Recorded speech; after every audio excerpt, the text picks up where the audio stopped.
as of this week, we're going to get charged more for e-tolls. You're probably wondering, Gareth, what e-tolls? That is a good question. The unpopular scheme is hiking its prices by 5%, in line with the general toll increases announced by SANRAL, the South African National Roads Agency. Well, let's get reaction to this from one of the organizations who was fighting this from the very beginning, Advocate Stefanie Fick from Outa. In fact, this is, I think, Stefanie, tell me if I'm wrong, where Outa really made its name. Here's probably the key question. Advocate, morning to you. I didn't realize that these e-tolls were still a thing. Weren't they supposed to vanish? Yeah, no, true. We also hope that, if you took notes when the minister talks, you would think that in the budget speech there was supposed to be something about e-tolls. So yeah, we were, at this point in time. So let me clarify. There's two types of tolls. So you get your long distance tolls. That's the toll that you pay if you go down to Durban and Cape Town, an enormous amount of money. Those are the concessionaires. In other words, they took over the roads in contracts from SANRAL for, it's normally 30 years. So they take the roads, they upgrade it, and they maintain it on behalf of SANRAL. And then obviously you pay tolls. And then we obviously have the e-tolls. And in all fairness, I don't know why people still pay, e-tolls. So if it increases, shouldn't really make a difference to you.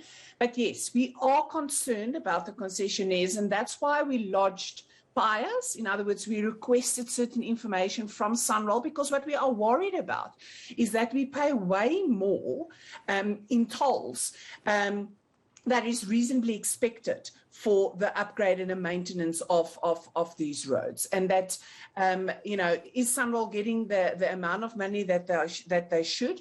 Or is the motorist yet again sort of overpaying for something? We all agree that companies must make, some type of profit, but profit not to the detriment of South Africans. I think we will all agree with that.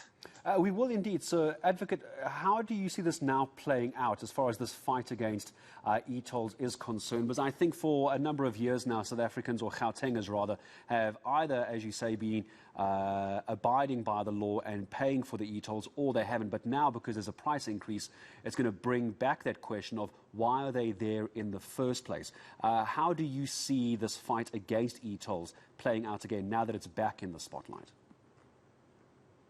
Well, I think what we must realize, in all fairness, is that the scheme has already failed. With a 15, we think it's about 15%, 15% compliance rate. That's nothing. So the scheme has failed. They do not get enough money, to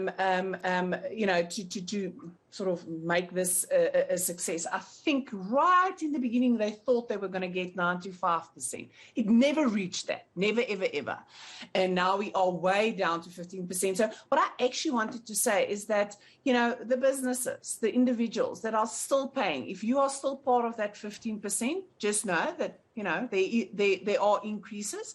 But, for the motorist that really wants to consider with, this basically unlawful scheme, we're saying, there was no proper public participation.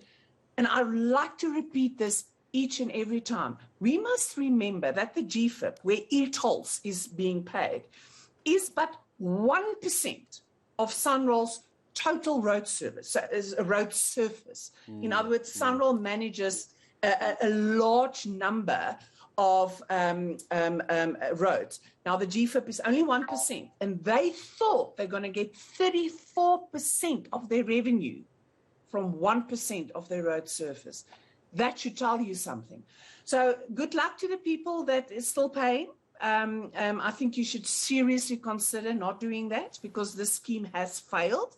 To government, can we please have an announcement? I think government is very skeptical to sort of say that, they made a mistake, because they did make a mistake with e-tolls. Let's use that gantries, that white elephants, for law enforcement, and let's move on. And guys, there are money in the budget. SANRAL is getting money for GFIP. Provinces and local government get money to upgrade their roads. That's under their control. So the potholes, not the motorist's fault that refused to pay e-tolls.